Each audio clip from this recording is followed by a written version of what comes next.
إنا نحن نزلنا الذكر وإنا له لحافظون نحن نزلنا الذكر وإنا له لحافظون.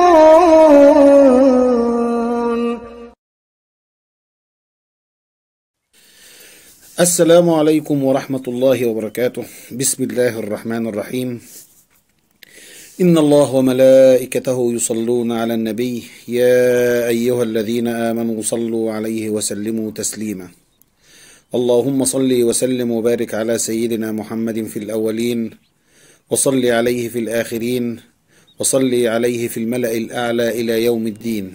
أما بعد، أحبائي وأخوتي في الله، أرجو منكم المعذرة عن التأخير في تكملة الحديث عن أمهات المؤمنين رضي الله عنهم جميعا وأرضاهم، وده لظروف خاصة بي أنا، فادعوا الله لي بالتوفيق والتثبيت إن شاء الله. كلامنا النهاردة مع بعض عن زهرة فواحة جميلة المنظر من زهور حديقة النبي صلى الله عليه وسلم، ألا وهي أمنا زينب بنت جحش. فتعالوا معايا في دقائق بسيطة نحاول نعرف مين هي أمنا زينب بنت جحش الحسيبة النسيبة. لو عايزين نعرف في البداية نسبها وحسبها، فيكفيها إن احنا نقول عنها إنها ابنة عمة رسول الله صلى الله عليه وسلم، وطبعا ده كفاية قوي إن يبقى ابن خالها الرسول صلى الله عليه وسلم. أمها هي أميمة بنت عبد المطلب عمة رسول الله صلى الله عليه وسلم، والتي أطعمها رسول الله صلى الله عليه وسلم من تمر خيبر. وجدها لأمها هو عبد المطلب سيد قريش وجد الرسول صلى الله عليه وسلم. ومن أولاد الخال أيضا بالنسبة لأمنا زينب بنت جحش سيدنا علي بن أبي طالب رضي الله عنه وأرضاه، وسيدنا عبد الله بن عباس حبر الأمة. أما خالها فهو أسد الله سيدنا حمزة بن عبد المطلب. إخوتها من الرجال هم عبد الله بن جحش، ولو تفتكروا عبد الله بن جحش احنا اتكلمنا وذكرناه قبل كده، لأنه كان الزوج الأول لأمنا أم المساكين زينب بنت خزيمة، ولما استشهد تزوج الرسول صلى الله عليه وسلم من زينب بنت خزيمة، وهو أول من أطلق عليه أمير المؤمنين، وكان من السابقين إلى الإسلام. وكذلك أخوها أبو أحمد بن جحش أحد شعراء المسلمين المجيدين، وكان ضرير أي كفيف البصر. والأخ الثالث هو عبيد الله بن جحش الزوج الأول لأمنا أم حبيبة بنت أبي سفيان زوجة رسول الله صلى الله عليه وسلم، وده له قصة مفجعة ومصيبة كبيرة هنعرفها إن شاء الله لما نتكلم مع بعض عن أمنا أم حبيبة. أما أخواتها من النساء فهن حمنة بنت جحش، ودي تزوجت من سيدنا مصعب ابن عمير أول سفير في الإسلام، واللي أسلم على إيده معظم الأنصار من أهل المدينة، واستشهد في غزوة أحد. ولما استشهد تزوجت من سيدنا طلحة ابن عبيد الله، وده أحد المبشرين العشرة بالجنة. أما أختها الثانية فهي حبيبة بنت جحش، والتي تزوجت من سيدنا عبد الرحمن ابن عوف أحد المبشرين العشرة بالجنة. أرأيتم أحبتي في الله من هم عائلة أمنا زينب بنت جحش؟ أما عن إسلامها فقد أسلم في البداية أخوهم عبد الله بن جحش، وكان من السابقين إلى الدخول في الإسلام، حتى أن بعض الروايات قالت أنه كان من العشر الأوائل. وبعد أن أسلم حمل على عاتقه الدعوة إلى الله، فدعا إخوته إلى الدخول في الإسلام، حتى أنهم كانوا من 40 الأوائل آمنوا جميعا وحسن إسلامهم، بما فيهم أمنا زينب بنت جحش. وزيهم زي باقي المسلمين في قريش لاقوا من العذاب ما لقوه، وهاجر منهم من هاجر إلى الحبشة، واختلفت الروايات في أن أمنا زينب هاجرت إلى الحبشة أم لا، وإن كان الأغلب أنها لم تهاجر إلى الحبشة. تحملوا الأذى الكثير مثلهم مثل باقي المسلمين، حتى أمرهم الرسول صلى الله عليه وسلم بالهجرة إلى يثرب.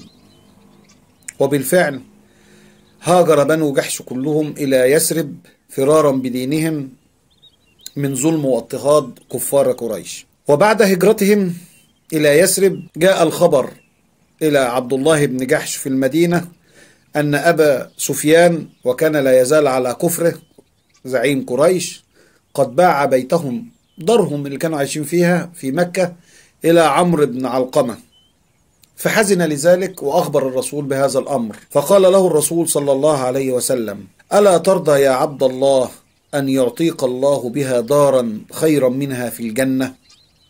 قال: بلى. قال: فذلك لك. فتخيلوا إنسان ماشي على الأرض وعارف إن له بيت في الجنة. اللهم ارزقنا ذلك يا رب. وهكذا انتقل آل جحش إلى يثرب وعاشوا بين الأنصار.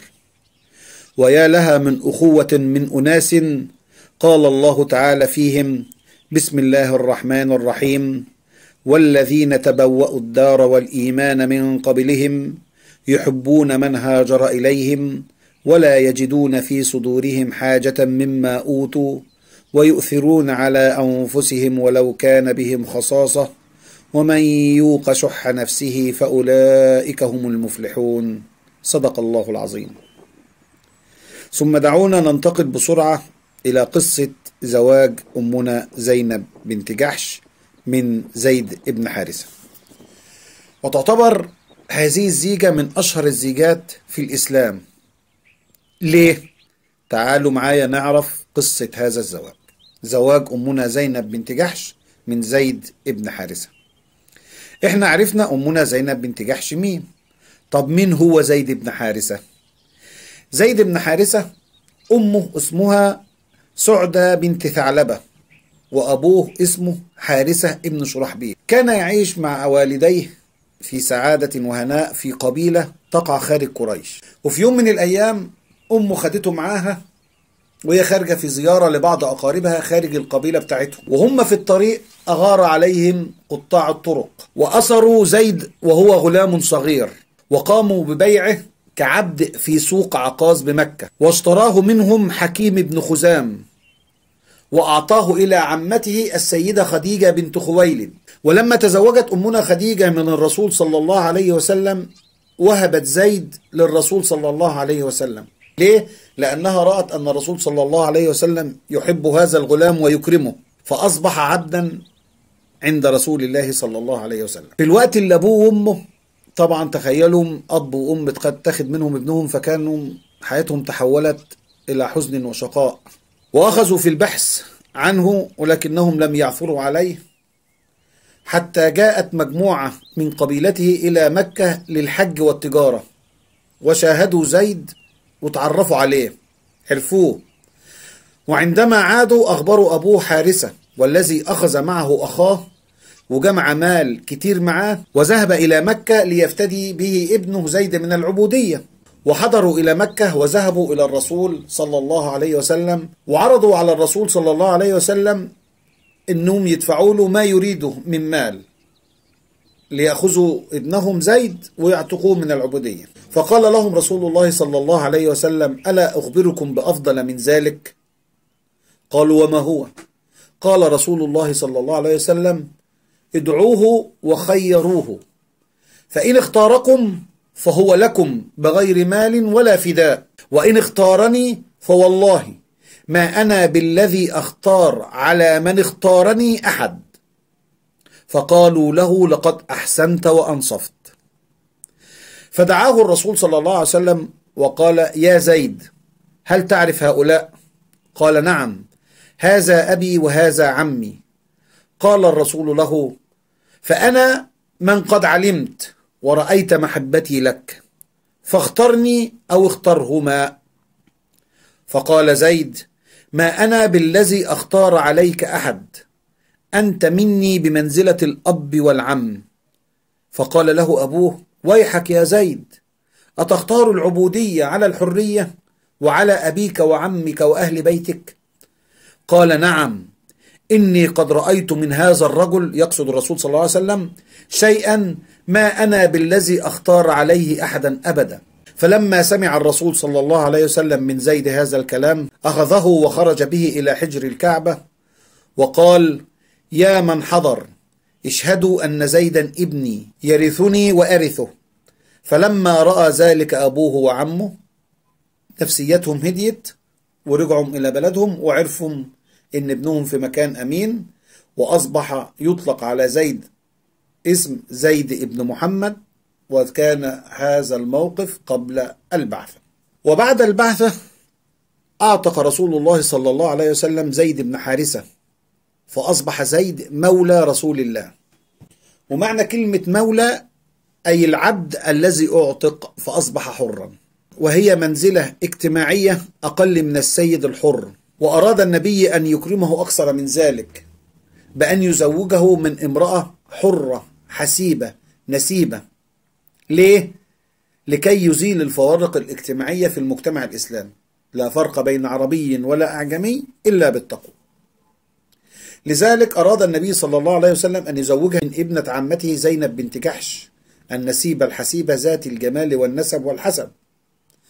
وعندما عرض النبي صلى الله عليه وسلم الأمر رفضت في البداية أن تتزوج من زيد، طبعا هو مولى من الموالي وهي من هي.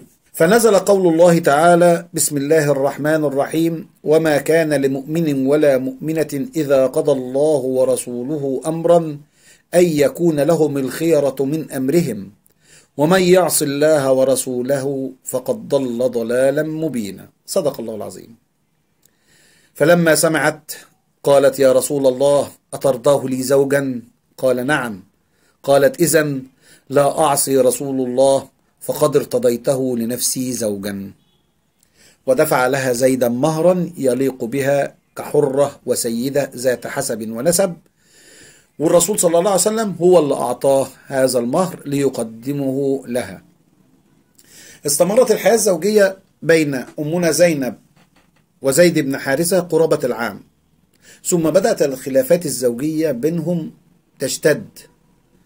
وكان زيد دائما ما يشكو ذلك للحبيب صلى الله عليه وسلم، فكان يقول الرسول له: أمسك عليك زوجك واتق الله.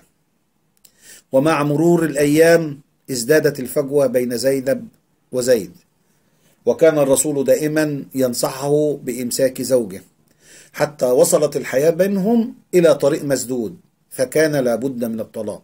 وكان هذا قدر الله، ولكي يأمر الله عز وجل نبيه صلى الله عليه وسلم أن يتزوج من أمنا زينب. ليه؟ لكي يبطل الله عادة التبني.